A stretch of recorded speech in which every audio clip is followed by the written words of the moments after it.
기도응답으로 열리는 새 세계에 대해서 말씀을 나누도록 하겠습니다. 사람이 배고프면 부르짖어 기도하고 질병과 문제가 있으면 기도하지 않을 수 없습니다. 그러면 하나님께서 그 문제를 해결해 주시고 우리에게 일용할 양식을 주시고 병을 고치시고 삶의 여건을 평안하게 해 주실 줄 믿습니다. 그러면 우리가 문제가 해결되면 기도가 끝난 것입니까? 기도의 소임은 빵의 문제가 해결되고 질병이 해결되면 끝나는 것입니까? 아니면 기도는 더 깊고 높은 차원의 세계가 있는 것입니까? 성경은 우리에게 다가오는 그런 삶의 문제를 주님께서 응답해 주실 뿐만 아니라 그 응답 이후에 새 세계가 있다는 것을 가르쳐 주고 있습니다. 기도 응답으로 열리는 새로운 세계가 어떤 것인지 우리 말씀을 통하여 함께 은혜를 나누고자 합니다. 첫째로, 역경이 다가올 때 우리는 하나님께 부르짖어 기도해야 됩니다. 역경이 다가올 때 그냥 조용히 기도할 수도 있고 묵상으로 기도할 수도 있고 생각으로도 기도할 수 있고 다양한 기도의 방법이 있습니다. 그러나 오늘 본문 말씀을 보면 문제가 있으면 부르짖으라고 말씀합니다. 우리는 답답하고 힘들고 고통 가운데 부르짖어서 하나님 앞에 우리의 간절한 마음을 아뢰어야 될 줄로 믿습니다. 까마귀도 하나님 앞에 부르짖는다고 욥기 38장 41절에서 말씀합니다. 까마귀 새끼가 하나님을 향하여 부르짖으며 먹을 것이 없어서 허우적거릴 때 그것을 위하여 먹이를 마련하는 이가 누구냐?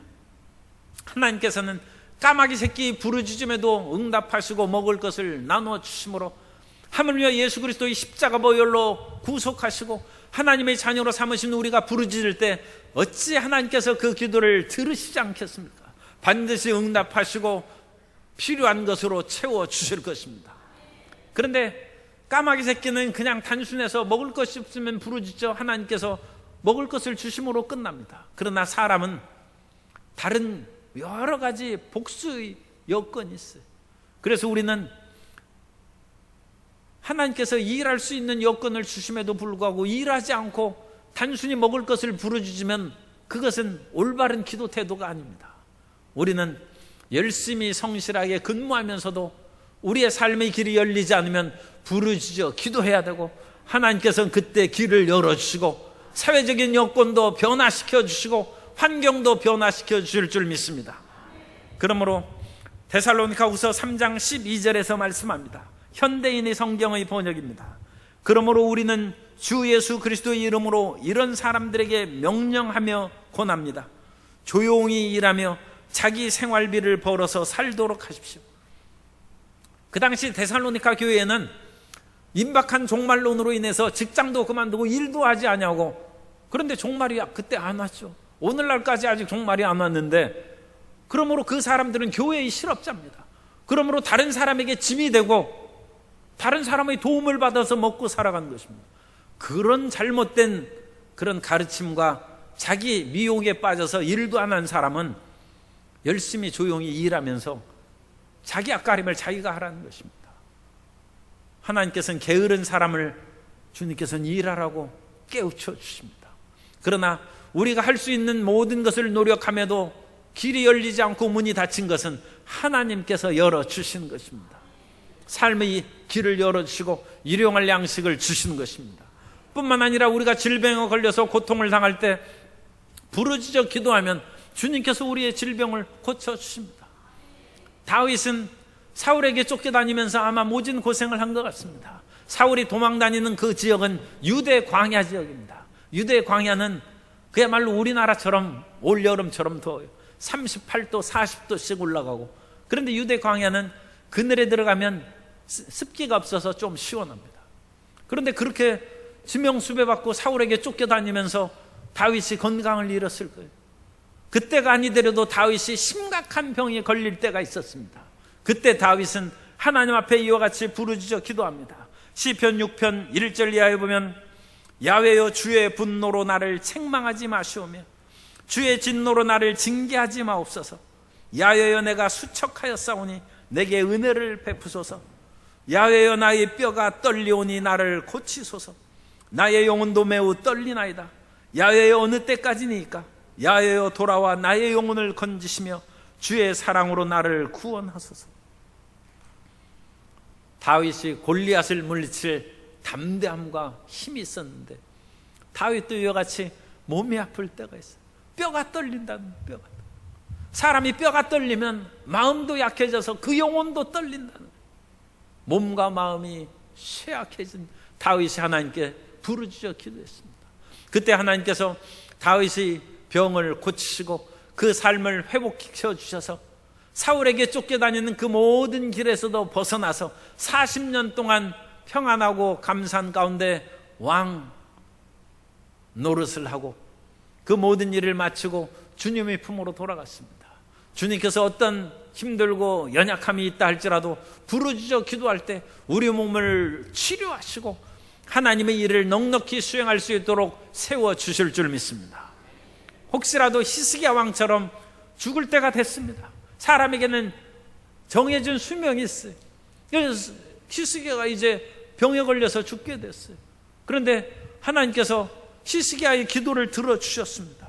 이사야 38장 1절 이하에 보면 그때 히스기야가 병들어 죽게 되니 아모스의 아들 선지자 이사야가 나아가 그에게 이르되 야훼께서 이같이 말씀하시기를 너는 내 집에 유언하라 내가 죽고 살지 못하리라 하셨나이다 하니 히스기야가 얼굴을 벽으로 향하고 야훼께 기도하여 이르되 야훼여 구하오니 내가 주 앞에서 진실과 진심으로 행하며 주의 목전에서 선하게 행한 것을 기억하옵소서 하고 히스기야가 심히 통곡하니 하나님께서 선지자 이사야에게 다시 금방 기도응답을 주셔서 빨리 가서 히스기야에게 내가 내 눈물을 보고 내 통곡 소리를 들었은즉 내 연한에 15년을 더한다고요. 그러니까 이 히스기야가는 이미 연한이 끝난 것입니다. 그런데 그 연한에 15년을 더해서 통곡의 눈물을 응답해 주신 것입니다. 그러므로 우리가 어떤 질병과 어려움이 있어도 주님께서 우리가 부르짖을 때 응답하시고 통곡 소리를 들으시고 눈물을 살펴보시는 것입니다. 어떤 사람은 자기 죄악이나 자기 삶의 그런 여건을 스스로 만들기 전에 소위 말해서 어떤 운명의 구렁텅이에 빠져가지고 고통 가운데 살아가는 그런 사람도 있습니다. 그러나 그 사람도 하나님께서 부르짖으면 새 인생을 살아가게 하십니다. 우리 순복음 가족신문에 간증이 지난주에 났는데 아르헨티나에서 빅토리아 몬테네그로라는 그런 여성도님이 있어요. 그런데 이 여성도님이 16살에 기가 막힌 일을 당합니다.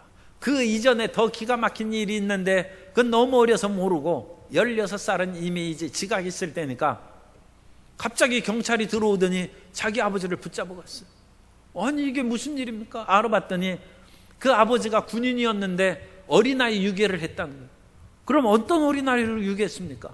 바로 당신이라는 거예요. 16살짜리 몬테네그로를 생후 넉 달 된 그 아이 때 유괴했다는 거예요. 그래서 그 기막힌 사연을 알아본 적 그 자기를 기른 아버지는 군인이었어요.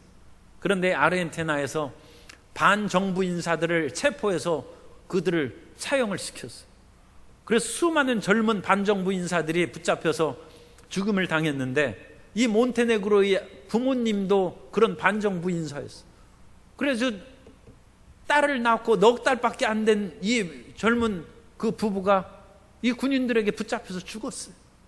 그리고 이 넉 달 된 딸은 차마 죽일 수 없으니까 수많은 젊은 인사들이 그런 어린 가족들은 아직 철 모르는 어린 갓난아기들은 그 군인들이 키웠어요.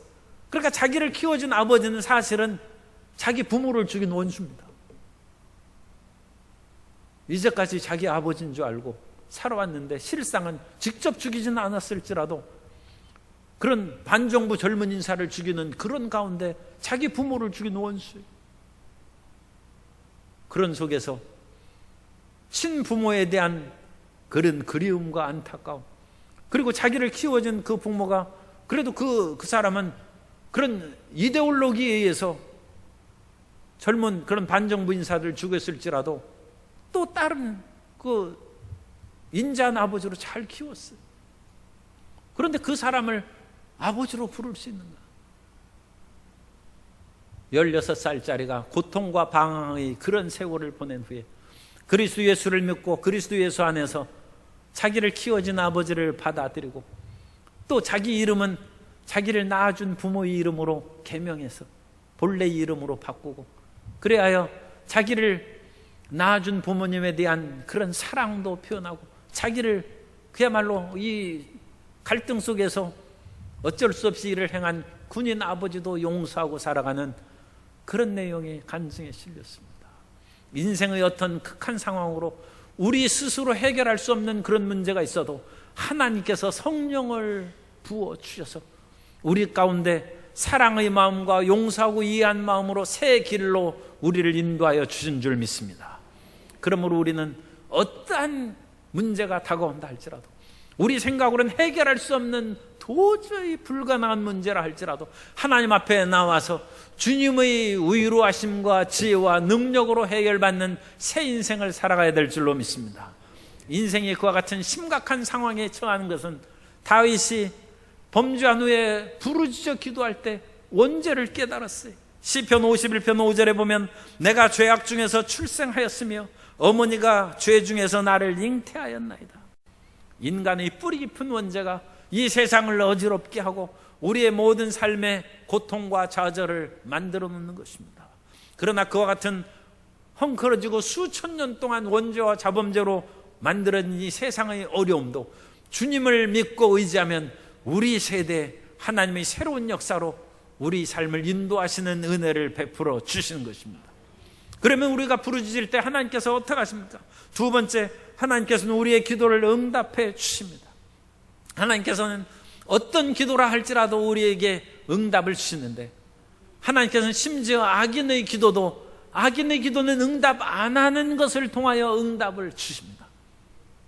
사람이 죄를 지어서 부르짖으면 하나님께서 그 죄로 인하여 그 사람에게 응답지 않습니다. 그러나 그것은 다른 면으로 보면 내가 죄를 지어서 응답이 없는구나 하는 것을 깨닫게 해주심으로 하나님의 또 다른 그런 응답인 것입니다. 이사야서 59장 2절 이하에 보면 오직 너희 죄악이 너희와 너희 하나님 사이를 갈라놓았고 너희 죄가 그의 얼굴을 가리어서 너희에게서 듣지 않으시게 함이니라. 이는 너희 손이 피해 너희 손가락이 죄악에 더러워졌으며 너희 입술은 거짓을 말하며 너희 혀는 악독을 내밀어. 악인에게도 필요한 것이 있죠. 악인이 기도했어요. 그런데 하나님께서 응답해 주시면 악인이 자기 잘못을 모를 것입니다. 죄인이 힘들고 어렵다고 해서 부르짖어 기도하는데 하나님께서 응답해 주시면 자기 죄를 회개하지 않을 것입니다. 악인의 악이 굳어지고 죄인의 죄가 굳어져서 하나님을 못 만나고 그렇게 살다 보면 영원히 멸망에 처할 수밖에 없는 것입니다. 악인은 그 앞길이 가로막혀야 되고 죄인은 고통과 좌절에 주저앉아야 그 죄를 벗어버리고 내가 이 죄 때문에 살 길이 막혔은즉 내가 죄를 회개하고 하나님 앞에 나아가리라. 내가 악한 길로 살아온 그 모든 삶이 나의 앞길을 막았은즉 악이 부서져서 하나님 앞에 나아가는 새로운 길이 열리는 것입니다. 그러므로 악인과 죄인의 기도를 주님께서 노하고 듣지 않는 것은 그에게 살 길을 열어주신 것입니다. 또 하나님을 믿는 사람들도 주님께서 즉각적으로 응답하시지 아니하고 기다리라고 하실 때가 있어요. 그건 하나님께서 우리의 기도를 더 성숙시켜서 무르익어서 응답하시도록 주님께서 인도하신 것입니다. 요즘에 이제 과일이 무르익는 철이 되었는데 복숭아나 사과가 무르익어 갔는데 우리가 사과가 먹고 싶다고 7월에 사과를 달라고 하면 그건 풋사가 익지도 않은 조그만 사과는 주실 수 있을지 몰라도 그 과일을 어찌 먹겠습니까? 복숭아가 그와 같이 7, 8월 초창기에 작은 것으로 익었을 때 그것은 복숭아의 제맛을 내지 못합니다. 하나님께서는 우리가 기도할 때 그 기도가 무르익어서 우리의 영혼에 풍요로움을 주고 하나님에 대한 사랑과 이웃 사랑으로 풍성하게 하도록 주님께서 기다리라고 하시는 것입니다. 그러므로 우리의 기도가 즉각적으로 응답되지 않는다 할지라도 하나님을 믿어야 됩니다. 하나님의 신실하심을 믿고 끈질기게 기도하고 기도하는 복된 성도님 되시기를 예수님 이름으로 축원합니다. 이 시편 40편 1절 이하에서 말합니다. 내가 야훼를 기다리고 기다렸더니 귀를 기울이사 나의 부르짖음을 들으셨도다. 나를 기가 막힐 웅덩이와 수렁에서 끌어올리시고 내 발을 반석 위에 두사 내 걸음을 견고하게 하셨도다. 주님을 기다리고 기다리시기 바랍니다. 아무리 폭염이 가득하고 우리를 괴롭힌다 할지라도 가을을 기다리고 기다리는 사람에게 반드시 시원한 가을을 주시고 무르익은 결실의 계절을 맞이하게 해주실 줄 믿습니다. 그러므로 우리는 오래 참음으로 하나님 앞에 기도해야 됩니다. 야고보서 5장 10절 이하에서 말씀합니다. 형제들아, 주의 이름으로 말한 선지자들을 고난과 오래 참음의 본으로 삼으라. 보라, 인내하는 자를 우리가 복되다 하나니 너희가 욥의 인내를 들었고 주께서 주신 결말을 보았거니와 주는 가장 자비하시고 긍휼히 여기시는 이시니라. 끝까지 기다리면 응답하셔서 반드시 기도를 들어주십니다. 죄인의 기도를 할지라도 그 죄인이 회개하면 주님께서 응답해 주십니다. 가인은 그 동생 아벨을 죽였습니다. 왜 죽였습니까? 하나님께서 아벨이 제사를 연락하심으로 자기보다 의롭고 자기보다 잘 나가는 동생 아벨을 죽인 것입니다. 하나님께서 진노하사 가인을 형벌을 주셨어요. 땅에서 유리하는 형벌을 내리시고 그는 이제 방황하는 신세가 되었어요. 만나는 사람마다 그를 죽이려는 그런 움직임이 있으니까 두려움에 가득 찼을 때 가인이 하나님 앞에 호소하고 부르짖습니다. 주여, 내 죄가 중하고 내 벌이 중하니 살 길이 없습니다. 하나님께서는 부르짖음으로 절규하는 가인을 긍휼히 여겨주시고 창세기 4장 15절에 보면 야훼께서 그에게 이르시되 그렇지 아니하다. 가인을 죽이는 자는 벌을 7배나 받으리라 하시고 가인에게 표를 주사 그를 만나는 모든 사람에게서 죽임을 면하게 하시니라. 죄인이라 할지라도 죄에서 돌이키면 응답해 주십니다. 아무리 악한 므낫세 왕이었지만 므낫세가 회개하고 돌아오자 하나님께서 므낫세를 바벨론 포로에서 이끌어내서 다시 왕위에 앉게 주셨습니다. 산에 가서 우리가 야호하면 산이 야호하고 응답합니다. 희한하지 않습니까? 하나님께서 메아리를 만드셨어요. 메아리를 만드신 하나님께서 우리의 부르짖음을 어찌 응답하시지 않겠습니까? 귀를 만드신 하나님께서 어찌 우리의 음성을 들으시지 않겠습니까? 우리가 귀를 가지고 있는 것은 다른 사람의 음성을 듣느라는 것, 다른 사람의 부르짖음을 들으라는 것이고 다른 사람의 신음소리를 들으라는 것입니다. 다른 사람의 음성을 들으라고 귀를 기울이 만들어 주셨으면 하나님께서도 당연히 우리의 부르짖음을 들어주신 것입니다. 우리의 신음소리를 들어주신 하나님이십니다. 시편 94편 9절에서 말씀합니다. 귀를 지으신 이가 듣지 아니하시랴. 눈을 만드신 이가 보지 아니하시랴. 주님께서 우리를 살펴보시고 우리의 곤고함을 살펴보시고 억울함도 살펴보시고 그런데 잘못한 것도 살펴보시고 우리의 신음소리를 들으시고 우리의 고통과 부르짖음을 들으셔 응답하시는 것입니다. 하갈이 자기가 자녀를 임신한 것을 알자 교만해져서 그 여주인은 사라에게 건방진 태도를 보여서 핍박을 받았어요. 견디다 못해서 하갈이 도망왔어요. 이 하갈이 죽을 지경이 됐어요. 그런데 하나님께서는 그 하갈을 살펴보시고 다시 여주인에게 돌아가고 너는 아들 이스마엘을 낳을 것인즉 그 아들을 내가 돌봐주겠다고 말씀하셨습니다. 그때 하갈이 창세기 16장 13절에서 말씀합니다. 하갈이 자기에게 이르신 야훼의 이름을 나를 살피시는 하나님이라 하였으니 이는 내가 어떻게 여기서 나를 살피시는 하나님을 배웠는고 하니라. 하나님께서는 도망쳐 나온 교만하여 잘못한 하갈의 고통도 살펴보시고 그 부르짖음을 들으신 것입니다. 그러므로 우리는 어떠한 상황 가운데서도 하나님 앞에 회개하고 돌아서서 부르짖어 기도하면 하나님께서 응답해 주시고 은혜를 내려 주시는 것입니다. 그러므로 기도 응답은 반드시 있습니다. 악인은 악인을 깨뜨리면 기도 응답이 있을 것이고 끈질기게 우리가 부르짖어 기다리면 응답하실 것이고 때가 되면 주님께서 즉각적으로 우리 삶에 응답을 내려 주시는 것입니다. 우리 옆에 계신 성도님을 축복하겠습니다. 부르짖으면 응답해 주십니다. 그러면 우리가 응답받았으면 이제 기도가 끝났습니까? 세 번째로 응답받은 후에 전개될 그런 믿음의 세계에 대해서 말씀을 나눕니다. 세 번째, 기도는 더 크고 행복한 세계로 들어가는 문입니다. 따라서 하시겠습니다. 기도는 더 크고 행복한 세계로 들어가는 문입니다. 그래서 기도 응답, 그것이 끝난 것이 아니라 기도 응답을 받아서 먹을 것이 생겼어요. 먹을 것이 생겨서 힘이 생겼으면 뭔가 좋아하는 일을 해야 되고 취미 생활도 해야 되고 또 일해야죠. 그죠? 사람이 밥을 먹었으면 옛날에 시골에서도 한여름에 그와 같이 시골 그 일하는 분들은 고봉으로 이렇게 가지고 밥을 산더미처럼 줘. 그런데 제가 어렸을 때 그렇게 일하는 분이 그 밥을 다 드시더라고요. 그러면서 숭늉을 또 한 그릇을 쫙 하다 옆에 있는 그런 동료들 보고 먹었으니 일하러 가세. 그게 밥을 응답받고 치료받고 몸이 건강해졌으면 새로운 세계가 있어요. 농사하는 사람은 일하러 가야 되는 것이고 하나님의 백성은 하나님의 일을 행해야 되는 것이고 직장인은 직장을 발전시키고 학생은 공부함으로써 또 마땅히 자기에 맡은 그런 사명을 수행하는 것입니다.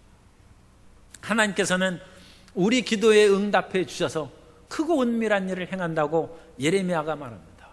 예레미야가 지금 시위대 뜰에 갇혔어요. 시위대 뜰에 갇혔는데 제일 먼저 나오는 기도가 뭡니까? 시위대 뜰에서 벗어나게 해달라는 거예요. 감옥에 갇혔으면 감옥에 나오게 해달라고 기도가 당연한 것이죠. 그 기도가 당연한 것이죠. 배고프면 배고픈 것을 해결해 달라고, 병들었으면 고쳐달라고 기도해야 되고, 감옥에 갇혔으면 나오게 해달라고 기도해야 됩니다. 그때 하나님께서 말씀하십니다. 이 일을 행하는 야훼, 이 일을 지어 성취시키는 야훼, 그 이름을 야훼라 하는 이가 이르시되 3절에 너는 내게 부르짖으라. 시위대 뜰에 삶의 여건에 가득 찼으면 부르짖으라는 것입니다. 그러면 내가 응답하겠고 하나님께서는 반드시 응답해 주십니다. 그런데 그 뒤에 놀라운 말씀이 있어요. 내가 알지 못하는 크고 은밀한 일을 내게 보이리라. 하나님께서는 기도 문제 해결 응답 후에 크고 은밀한 새 역사, 새로운 일이 있다는 것입니다. 우리가 예수님을 믿고 열심히 기도하면 변화되는 것이 있어야 돼요. 그 변화되는 것은 우리 인격이 변화되는 것입니다. 예수님 믿고 생활이 피고 물질이 생기고 옛날 그 간증이 있어요. 알코올 중독에 빠져가지고 맨날 집안 살림 때려 부수고 가난하게 살던 사람이 예수님을 믿었어요. 그 뒤에 살림살이를 떼어 부시지 않으니까 가재도구가 멀쩡하고 온전해지고 쌀만 있으면 술이 없으면 그거 사다가 막걸리하고 바꿔 먹은 그 쌀떡에 쌀이 생기고 옛날 술 친구가 찾아와서 그 사람을 얘기했습니다. 자네 예수님 믿고 쌀이 생기나 뭐가 생기나 같이 술 마시러 가세요. 그러자 그 사람이 간증했습니다. 내가 예수님 믿고 집안에 살림살이가 생기고 쌀떡에 쌀이 생겼다. 예수님께서 쌀을 주신 것입니다. 그런데 그것보다 더 놀라운 것이 있어요. 그건 그 사람이 세상의 방탕과 허랑방탕한 삶에서 변화돼서 인격이 변화된 사람이 되고 집안을 때려 부수는 사람이 아니라 이해하고 용서하고 다정한 남편이 되었고 부인을 괴롭히는 사람이 아니라 부인을 돕는 새로운 인격의 사람이 되었다는 것입니다. 그것이 예수님께서 기도응답을 주심으로 우리 마음 가운데 역사하시는 것입니다. 하나님께서는 우리에게 기도응답의 놀라운 은혜를 주셔서 거칠고 황폐해진 우리 마음을 치료하여 주셔서 다른 사람에게 따뜻하게 말할 수 있는 사람으로 변화시켜 주시고 다른 사람을 괴롭히는 삶에서 하나님께서 나를 도우시고 이 죄인의 괴수인 나를 불쌍히 여기셨은지 나도 나에게 죄 지은 자를 용서하고 그 사람을 이해해 줘야 되겠다는 새 사람으로 변화시켜 주시는 것입니다. 기도응답이 어찌 물질적이고 외부적인 것으로 그치겠습니까? 우리 마음 가운데 내면의 변화와 새로운 삶의 길로 인도하여 주시는 역사가 나타난 줄 믿습니다. 기드온은 미디안 사람들이 무서워서 포도주 틀에서 밀을 타작했어요. 소심한 사람이죠. 하나님 사자가 기드온에게 나타나서 너 그러지 말고 미디안을 물리치라고 했습니다. 그러자 기드온이 얘기합니다. 나는 연약한 사람이고 우리의 집안도 연약하고 우리의 므낫세 족속도 12지파 가운데 가장 연약한 지파인데 내가 어찌 므낫세 미디안을 물리칠 수 있겠습니까?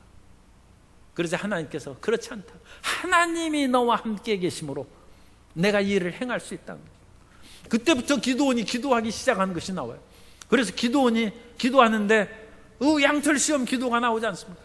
양털에만 이슬이 내리고 주변에는 이슬이 내리지 않게 해 주옵소서. 기도하고 나서 다음 날 아침에 양털을 짜니까 그 주변에는 보송보송 물 한 방울 없는데 양털을 짜니까 그야말로 물이 흥건하게 해서 나오는,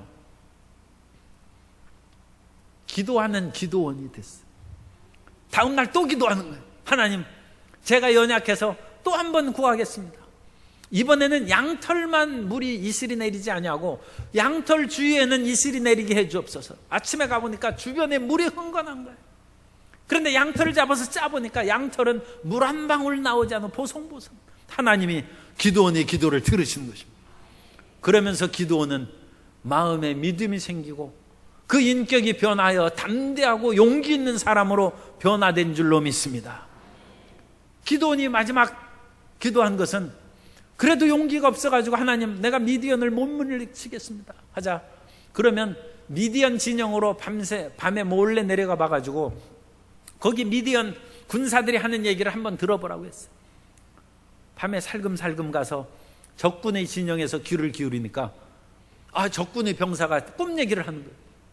내가 지난밤 꿈을 꿨더니 이스라엘에서 보리떡 한 덩이가 오더니 그 보리떡이 우리의 장막을 쳐서 무너뜨리더라.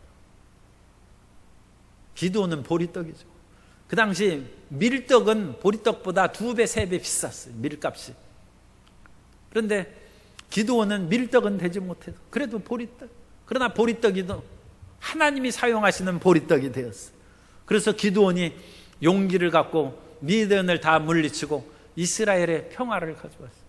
그런데 그 평화를 가져온 후에 가져올 즈음에 에브라임 지파 사람은 강성한 지파였습니다. 그 에브라임 지파 사람들이 그 전쟁에 참여해가지고 미디안을 물리치는데 협조했어요. 그런데 그것은 끝판에 들어와가지고 자기 공을 그냥 음식 다 차려놓은 후에 숟가락 하나 더 얹어놓은 그런 형상이 된 거예요. 그러면서도 에브라임 사람들이 공치사를 합니다. 우리가 처음부터 싸웠으면 더 큰 일을 했을 텐데 어찌하여 처음에 싸울 때 우리를 부르지 않았느냐, 네가 잘못한 거 아니냐. 그때 기드온이 얼마나 화가 나겠습니까? 자기가 사람들을 불러 모을 때는 그렇게 모이지도 않더니 전쟁에서 이기고 나니까 자기들이 참여해서 이겼다고 그와 같이 자기 자랑을 하니까 기드온이 화났을 것입니다. 그러나 기드온은 기도를 통해서 인격이 바뀐 사람입니다. 기드온은 겸손한 사람입니다. 그래, 너희 말이 맞다. 너희가 끝판에 와서 조금 도와준 것이 내가 처음부터 일한 것보다 훨씬 더 많은 일을 했다. 에브라임의 끝물포도가 아비에셀의 만물포도보다 낫다. 그것이 그런 의미예요. 내가 처음부터 일했지만 처음부터 아무리 일해도 끝에 와서 조금 도와준 너희들이 훨씬 더 많이 해. 그 공을 에브라임에게 돌리는 겸손함을 보여요. 사람이 그러한 겸손함과 인격이 변하는 기도를 올려야 될 줄로 믿습니다. 이 세상에서는 끊임없이 문제가 다가옵니다. 그 문제를 인하여 끊임없이 우리는 일용할 양식을 달라 기도하고 승진시켜달라, 사업이 잘 되게 기도하고 응답을 또 많이 받습니다. 그런데 응답 받은 후에 그 다음 후속 조치가 중요해요. 그러므로 하나님의 마음을 닮아가서 겸손해지고 이웃을 사랑하고 다른 사람을 나보다 낫게 하는 믿음의 사람으로 변화되어야 될 줄로 믿습니다. 기도 응답을 받은 후에 들어가는 새로운 크고 은밀한 세계입니다. 더 나아가서 우리가 기도 응답을, 그런 은혜를 받으면 마지막의 종말에 대한 계시나 하나님의 지혜의 영이 임하는 때가 있습니다. 다니엘서 9장에 보면 다니엘이 이제 포로로 붙잡혀간 그 속에서 하나님, 우리가 이와 같이 포로로 고통과 좌절 가운데 사는데 이게 어찌된 일입니까? 언제 이 포로에서 벗어나게 해주십니까? 막 기도하다가 다니엘이 깨달았어요. 예레미야 예언대로 70년이 지나면 우리가 해방될 것이다. 그것을 깨달으면서 다니엘이 감사 기도를 듭니다. 하나님의 인자하심을 기도하고 주여, 우리의 죄로 말미암아 이와 같이 당연히 받을 형벌을 받았는데 하나님의 자비하심으로 우리가 회복되게 되었으니 감사합니다. 그 기도를 집중적으로 기도할 때 다니엘서 9장 후반절에는 놀라운 종말의 계시가 나타납니다. 다니엘서 9장 25절 말씀을 보면 그러므로 너는 깨달아 알지니라.